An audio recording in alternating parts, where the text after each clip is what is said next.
Assalamualaikum warahmatullahi wabarakatuh. Perkenalkan, nama saya Astari Rukmana, NPM 2001-08005. Di video kali ini saya akan menjelaskan sedikit materi mengenai perkembangan pemikiran dalam akhlak Islam. Merupakan penugasan dari ujian akhir semester mata kuliah Akhlak Tasawuf yang diampu oleh Bapak Ahmad Arifin, MPD. Adapun alur perkembangan pemikiran dalam akhlak Islam dimulai dari yang pertama, yaitu masuk ke periode Yunani pada tahun 500 sampai dengan 450 sebelum Masehi.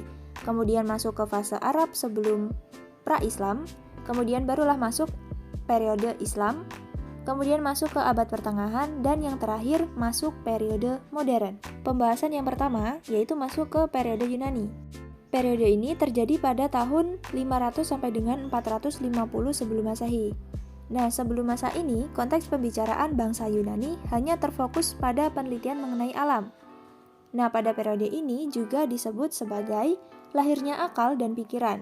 Kemudian barulah akhlak ditetapkan sebagai suatu kajian objek. Nah, pada masa ini ditandai dengan munculnya para filosof. Yang pertama, Sokrates, muncul pada tahun 469 sampai dengan 339 sebelum Masehi. Penyelidikan yang dilakukan Sokrates yaitu terfokus kepada akhlak, seperti hubungan timbal balik sesama manusia. Sokrates beranggapan bahwa akhlak tidak efektif apabila landasannya bukan ilmu. Beliau mengungkapkan kearifan itu terdapat pada ilmu. Yang kedua yaitu Sirenis, muncul pada tahun 444 sampai dengan 370 sebelum Masehi.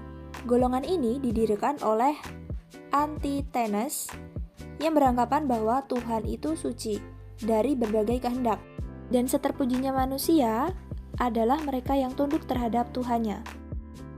Berikutnya ada fase Arab pra-Islam. Kehadiran Islam pada bangsa Arab, perkembangan ilmu filsafat tidak melesat seperti di Yunani. Namun bangsa Arab memiliki pakar hikmah dan penyair yang karyanya mengandung nilai akhlak. Adapun tokoh tersebut, diantaranya yang pertama yaitu ada Zubair bin Abi Salam. Karyanya berbunyi, siapapun yang menepati janji tidak akan tercela, siapapun yang membawa hatinya menuju kebaikan yang menyejukkan, maka tidak akan merasa kecewa. Yang kedua ada Amir bin Dad al-Dawani. Karyanya berbunyi, akal itu tidur dan ambisi itu membara. Barang siapa yang menyatukan sesuatu antara benar dan salah, maka keduanya tidak akan terjadi. Dan yang salah lebih utama baginya.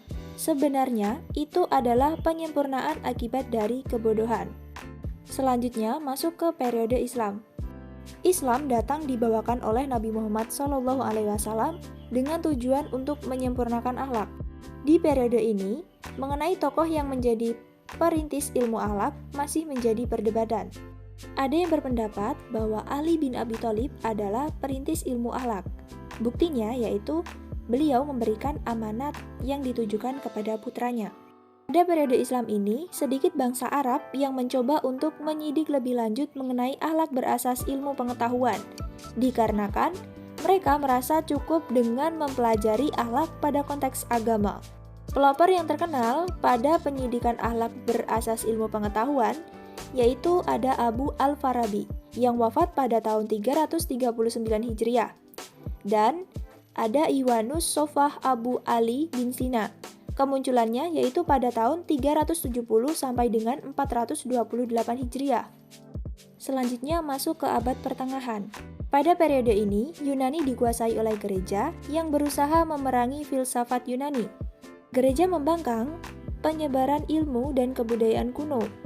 Gereja mempercayai hakikat telah lahir dalam bentuk wahyu, dan sesuatu yang disyariatkan oleh wahyu sudah pasti sahih. Mereka beranggapan bahwa penggunaan akal dan pikiran diyakini tidak akurat. Di masa itu, boleh menggunakan filsafat asal tidak berbenturan dengan paham yang dianut gereja. Di luar dari konteks yang telah dibuat gereja, sama sekali tidak diperbolehkan. Yang terakhir, masuk ke periode modern. Akhlak pada periode modern terjadi di akhir abad ke-15. Para ilmuwan beranjak bangun, filsafat Yunani kuno mengalami perkembangan pesat. Pada periode ini, Muncul cetusan, yaitu akal bangun dari tidurnya. Ajaran klasik dikritik, maka tegaknya kebebasan berpikir. Ajaran yang dikomentari adalah ajaran yang dibawa oleh bangsa Yunani dan seterusnya. Pada periode modern ini lahir para filosof baru, seperti Descartes, kemunculannya pada tahun 1598 sampai dengan 1650 Masehi. Kemudian ada Bentham, kemunculannya pada tahun 1748 sampai dengan 1832. Kemudian selanjutnya ada John Stuart Mill, kemunculannya pada tahun 1806 sampai dengan 1873.